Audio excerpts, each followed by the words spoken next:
మిత్రులందరికీ శుభోదయం. నేను మీ హరి.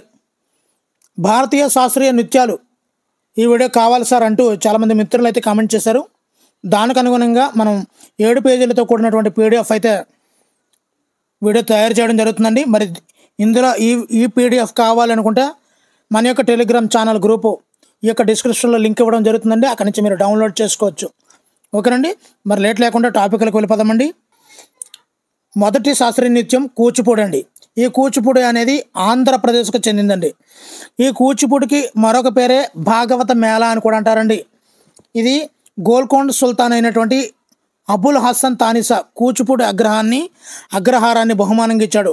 అందువల్ల దీనికి ఈ కూచిపూడి అనే పేరు అయితే వచ్చిందండి. మరి దీనిని సాధారణంగా ఒకరే ప్రదర్శిస్తారండి. మనం గుర్తుంది, ఈ యొక్క కూచిపూడిలో శోభానాయుడు పేరు బాగా గుర్తుంటుంది. ఈమె 2020లో శోభానాయుడు గారు మరణించడం అయితే జరిగిందండి. కూచిపూడిలో ప్రసిద్ధ కళాకారిని ఎవరు అని అడుగుతుంటాడండి. శోభానాయుడు అండి. ఈమెకి పద్మశ్రీ అవార్డు 2001లో వచ్చిందండి. మరి ఈ కూచిపూడిని స్థాపించిన వారు, ప్రాచుర్యం కల్పించిన వారు సిద్ధేంద్ర యోగి అండి. సిద్ధేంద్ర యోగి తీర్థనారాయణ అండి. సిద్ధేంద్ర యోగి తీర్థనారాయణ. మరి ఈ కూచిపూడి నృత్యంలో ప్రముఖ కళాకారులు ఎవరు ఉన్నారు అంటే శోభానాయుడు, స్వప్న సుందరి, రాధారెడ్డి, యామిని కృష్ణమూర్తి, చింతా మురళీకృష్ణ, వేదాంతం సత్యనారాయణ, వెంపటి చిన్న సత్యం. ఈ పేరు కూడా దేనిలో ప్రసిద్ధిలోనూ అడుగుతుంటాడండి.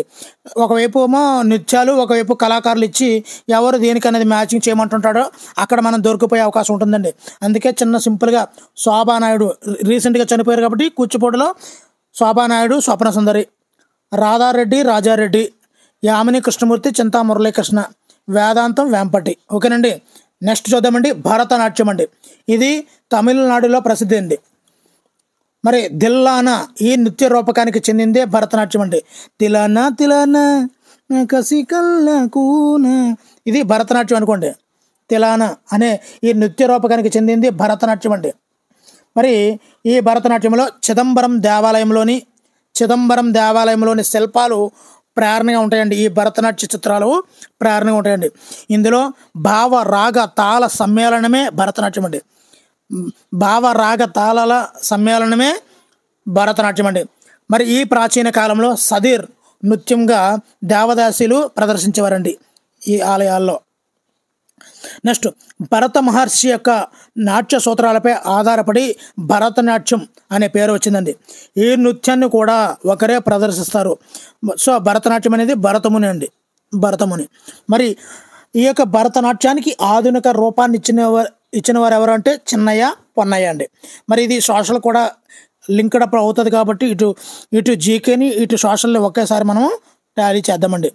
ఇక్కడ చూద్దామండి. ప్రముఖ కళాకారులు యామిని కృష్ణమూర్తి అండి. ఇందాక యామిని కృష్ణమూర్తి పేరు భరతనాట్యంలో చూసాము, కూచిపూడిలో చూసామండి. అదేవిధంగా వడివేలు, బాల సరస్వతి, రుక్మిణీదేవి అరుండేల్, వై జయంతిమాల, మృణాలిని సారాభాయ్, సోనాల్ మాన్సింగ్. ఇక్కడ చూడండి, ఇక్కడ వై జయంతిమాల, మృణాలిని సారాభాయ్, యామిని కృష్ణమూర్తి, బాల సరస్వతి వీళ్ళు కొద్ది ప్రసిద్ధులండి. అదేవిధంగా భరతనాట్యం నేర్పే గురువులు ఏమంటారంటే నట్టువనారులు అంటారండి. భరతనాట్యం నేర్పే గురువులు ఏమంటారు? నట్టువనారులు. నెక్స్ట్ కథాకళి అండి. ఇది కేరళలో ప్రసిద్ధి అండి. మరి ఎటువంటి మాటలు లేకుండా కంటి చూపుతో చంపేస్తారండి. అంటే ముఖనయంతో ప్రదర్శిస్తారు. ఈ కథాకళి అనేది కేరళ వాళ్ళు ముఖాభినయంతో కంటి చూపుతో చంపేస్తుంటారండి. మరి ఈ కథాకళికి సంగీత వాయిద్యాలు ఏమిటి అంటే ఎత్తడి పల్లాలు, డ్రమ్ములండి. మరి ప్రముఖ నృత్యకారులు అంటే మనకి కేరళ అనబడికే పేర్లు తెలిసిపోతుంటాయి. ఫనిక్కర్, కుంచుకురు, కొట్టక్కల్ శివరం, రామకుట్టి అయ్యర్, కళామండపం కృష్ణప్రసాద్, కళామండపం గోపి, కళామండపం కృష్ణప్రసాద్, ఈ విధంగా పేర్లు అయితే ఉంటాయండి. అసలు కథాకళి అంటే ఏంటి? అంటే కథాకళి అంటే కథను చెప్పడం అండి. కథాకళి అంటే కథని చెప్పడం. మరి ఈ కథాకళిని ప్రాచుర్యంలోకి తీసుకొచ్చిన వారు నారాయణ్ మేనన్. అదేవిధంగా ప్రముఖ కళాకారులు ఎవరంటే గురుకృష్ణన్ కుట్టి, కుంజుకురుప్, ఫనిక్కర్, శాంతారావు, మృణాలిని సారాభాయ్, రాగిణీదేవి, రేటా గంగూలీ వీళ్ళందరూ కూడా కథాకళిలో ప్రసిద్ధ కళాకారులు అండి. నెక్స్ట్ మోహిని అట్టం. ఇప్పటివరకు మనం ఏం చూసుకున్నాం? కూచిపూడి ఆంధ్రప్రదేశ్, భరతనాట్యం తమిళనాడు, కథాకళి కేరళ, మోహిని అట్టం అండి, మోహిని అట్టం కేరళ, మోహిని అట్టం ఇది భరతనాట్యంను పోలి ఉంటుందండి. మోహిని అట్టం కేరళ భరతనాట్యం పోలి ఉంటుంది, ఒకరే ప్రదర్శిస్తారండి. మరి బంగారు అంచు కలిగినటువంటి తెల్లటి వస్త్రాలు, స్త్రీలు మల్లెపూలు. ఇక్కడ తెల్లటి వస్త్రాలు మల్లెపూలు అంటే ఇంకేమైనా అనుకున్నారు కనుక మోహిని అట్టం అండి బాబు, కేరళ. మరి ప్రాచుర్యంలోకి తీసుకొచ్చిన వారు ఎవరంటే తిరువాన్కూర్ రాజు స్వాతి తిరునాల్ అండి. మరి ఇందులో ప్రముఖ కళాకారులు భారతి శివాజీ, రాగిణీదేవి, శాంతారావు, కళాదేవి, హేమమాలిని అండి, హేమమాలిని, వైజయంతిమాల ఆల్రెడీ వచ్చిందండి. ఈ 2 పేర్లు రాగిణీదేవి, శాంతారావు ఇవన్నీ కూడా రిపీట్ అవుతున్నాయి, ఒకసారి చూసుకోండి. నెక్స్ట్ యక్షగానం కర్ణాటక అండి, యక్షగానం కర్ణాటక. ఈ యక్షగానాన్ని వెలుగులోకి తీసుకొచ్చిన వారు శివరామ కారత్ అండి. మరి కర్ణాటకలోని కొన్ని శతాబ్దాలుగా ప్రాచుర్యంలో ఉన్నటువంటి శాస్త్రీయ నృత్యమే యక్షగానం, కర్ణాటక యక్షగానం. ఇంకా ఏ నృత్యాలు ఉన్నాయి అంటే ఇంకా ఇక్కడ డిఫికల్టీని టెస్ట్ చేస్తున్నాడండి. మ్యాచ్ ద ఫాలోయింగ్ అయితే ఇస్తున్నాడు. కాబట్టి మనం ఏంటంటే వాళ్ళ దగ్గర పెట్టుకొని ఇంకా అద్భుతమైన ఇవ్వడం జరిగిందండి. ఇక్కడ చివరికి కొలిది మీకు ఇంకా డిఫరెంట్ టైప్ ఆఫ్ మెథడ్ కనిపిస్తుంది, చూద్దామండి అవన్నీ కూడా. కుడియాట్టం మనకు తెలిసిపోద్ది, కుడియాట్టం పేరు వినబడికి మనం పెట్టగలం కేరళ అని. అదేవిధంగా వట్టం దొల్గాల్ కేరళ అండి, ఇది కూడా. పేదవాని కథాకళిగా అంటారండి, కథాకళి పేదవాని కథాకళి వట్టం దొల్గల్. అదేవిధంగా చకియారు కోతు ఇది కేరళలోని దేవాలయాల్లో చకియార్ వంశస్థులు మాత్రమే ప్రదర్శించేది చకియార్ కోతు. సత్రియ నృత్యం ఇది ఎక్కడండి, అస్సాంలో సత్రియ నృత్యం. అస్సామీ వైష్ణవ ఋషి అయినటువంటి శ్రీమంత శంకరదేవుడు రూపొందించాడండి సత్రియ నృత్యం. శంకరదేవుడు సత్రియ నృత్యం. గౌడియార్ నృత్యం అండి, గౌడియా పశ్చిమ బెంగాల్ గౌడ్. మరి బెంగాల్ యొక్క ప్రాచీన రాజధాని గౌర్లో ఉంది కాబట్టి బెంగాల్ యొక్క ప్రాచీన రాజధాని గౌర్లో ప్రారంభమైంది కాబట్టి గౌడియార్ నృత్యం అయితే రావడం జరిగిందండి. అదేవిధంగా ఇప్పుడు కథక్ చూద్దామండి. కథక్ అనేది ఉత్తర భారతదేశం అంటే ఇక్కడ మనకి రాజస్థాను, ఉత్తరప్రదేశ్, ఈ పంజాబుల్లో ఉన్నటువంటి నృత్యమే కథక్ అండి. కథక్ అండి. మరి ప్రాచీన కాలంలో కథలు చెప్పే కథకులు సంగీతము మరియు నాట్యం ద్వారా రామాయణ మహాభారత కథలను పాడుకుంటూ తిరిగేవారండి. ఈ కథకు ఉన్నటువంటి మరో పేరే దేశీయాట్టం. మరి ఇక్కడ రామాయణ మహాభారత కథలను పాడుకుంటూ తిరిగేవారు కదా. మరి ప్రధానంగా ఏంటి అంటే రాధాకృష్ణుల యొక్క ప్రేమ కథను ప్రదర్శిస్తుంటారండి. మరి ఈ యొక్క కథక్ని ప్రాచుర్యంలోకి తీసుకొచ్చిన వారంటే మొఘలులు ఆదరించారండి. మొఘలులు ఈ కథకని ఎక్కువ ఆదరించారు. మరి ఇందులో ఉన్నటువంటి ప్రముఖ కళాకారులు శంభు, బిర్జు మహారాజ్, భారతి గుప్తా, సితారా దేవి, దమయంతి జోషి, ఉమా శర్మ, దుర్గాలాల్, దేవీలాల్, గోపీకృష్ణ. ఓకేనండి. మరి ఘరానా శైలిలు ఏంటి అంటే శృంగారం లయ నాట్యం అండి. నెక్స్ట్ మణిపూర్ ఇక్కడ రాధాకృష్ణులు, శివపార్వతుల ప్రేమ కథలను కథా వస్తువులుగా స్త్రీ పురుషులిద్దరూ కూడా కలిసి ప్రదర్శిస్తున్నారండి. ఎక్కడ? మణిపూర్లో. ఇందాక చూసింది కథక్లోని రాధాకృష్ణులు అండి, కానీ మణిపూర్లో రాధాకృష్ణులు, శివపార్వతులు కూడా అండి. మరి ఇక్కడ జంగోమ్ అని కూడా అంటారండి. ఈ మణిపూరినే జంగోమ్ అని కూడా అంటారండి. సూర్యుడి చుట్టూ గ్రహాలను తిరగడం వల్లే ఈ రాధాకృష్ణులు మరి ప్రేమ కథలు కదా, ఇద్దరు అలా తిరుగుతుంటారని పోలుస్తుంటారండి. మరి ఈ మణిపూరి యొక్క డ్రెస్సులు మనం చూసుకున్నట్లయితే ప్రత్యేక డ్రెస్సులు ఉంటాయండి. అందులో అద్దాలతో కూడినటువంటి డ్రెస్సులు ఉంటాయండి. ఆ అద్దాలు కామిల్ అనే అద్దాలతో కూడినటువంటి ప్రత్యేక డ్రెస్సులు ఉంటాయి. దాంతోనే ఈ మణిపూరి వాళ్ళు డాన్సులు వేస్తుంటారండి. ఇందులో నిర్మలా మెహతా, జవేరి సోదరిమణులు, మహావీర్ సింగ్, నదియా సింగ్, రేటాదేవి, సవితాదేవి వీళ్ళందరూ కూడా ఉన్నారండి. మరి రామాయణ మహాభారతాలను ఇతివృత్తాలుగా తీసుకొని ప్రదర్శించే నృత్యాలు కళాకారులు దేవతలు, రాక్షసుల మాస్కులు అయితే ధరిస్తుంటారండి. ఇది మణిపూరి. నెక్స్ట్ ఒడిస్సా. ఇది 12వ శతాబ్దంలో జయదేవుడు రచించినటువంటి గీత గోవిందాన్ని రచించింది ఎవరు? జయదేవుడు. గీత గోవిందాన్ని రచించింది జయదేవుడు. ఆధారంగా తయారైందే ఒడిస్సీ అండి. అదేవిధంగా ఇక్కడ శ్రీకృష్ణుని స్తుతిస్తూ భక్తి పారవస్యంతో ప్రదర్శిస్తారు ఈ ఒడిస్సీ నృత్యాన్ని అండి.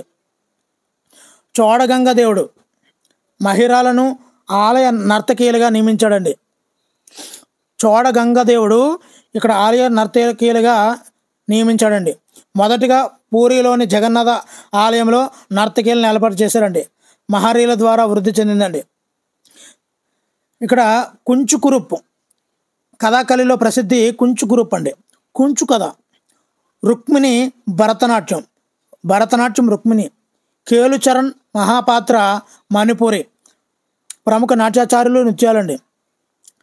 బిర్జు మహారాజ్ కథకండి. ఇక్కడ ఇప్పుడు దాకా శాస్త్రీయ నృత్యాలు చూసాము. ఇప్పుడు జానపద నృత్యాలు కూడా చూద్దామండి. ఇవి కూడా చాలా చాలా ఇంపార్టెంట్ అండి. ఇక్కడ అడుగుతుంటాడు, ఏ విధంగా అడుగుతాడు అంటే, కుడియట్టం అనే జానపద నృత్యం ఏ రాష్ట్రానికి చెందింది? చాక్యార్జ్ కోతు అనే శాస్త్రీయ నృత్యం జానపద నృత్యం ఏ రాష్ట్రానికి చెందింది? ఈ విధంగా అడుగుతుంటాడండి. ఇక్కడ అదేవిధంగా పేకాక్ డ్యాన్స్ అండ్ నెమలి డ్యాన్స్ అంటే తమిళనాడు అండి. కుమ్మి, కరగం, పిన్నల్ కోలాటం అనేది తమిళనాడు. అదేవిధంగా యక్షగానం కర్ణాటక. హట్టరి, సన్నాట, దొడ్డ ఆట, బయలాట, అట్టవ ఆట, బోతకోల, ఎక్కువ ఆట అట్టం అలా వచ్చాయి అనుకోండి. ఇవన్నీ కూడా మనం కర్ణాటక పెట్టుకోవాలన్నమాట సింపుల్గా. ఓకేనండి. నెక్స్ట్ మహారాష్ట్ర. దశావతార్ మహారాష్ట్ర. లోవని, దహికల, గష, తమాషా, దండనీయ, లిజిమ్ ఇవన్నీ కూడా మహారాష్ట్ర. ఉష, గష, తమాషా, దహికల, లోవని, దశావతార్ మహారాష్ట్ర అండి ఇవన్నీ. గోవా టోంగ్మెల్, దక్తో, తలగడి, షిగ్మో ఇవన్నీ కూడా గోవా అండి. నెక్స్ట్ ఒడిస్సా. ఏది అడుగుతాడో తెలియదండి, అదే ప్రాబ్లం.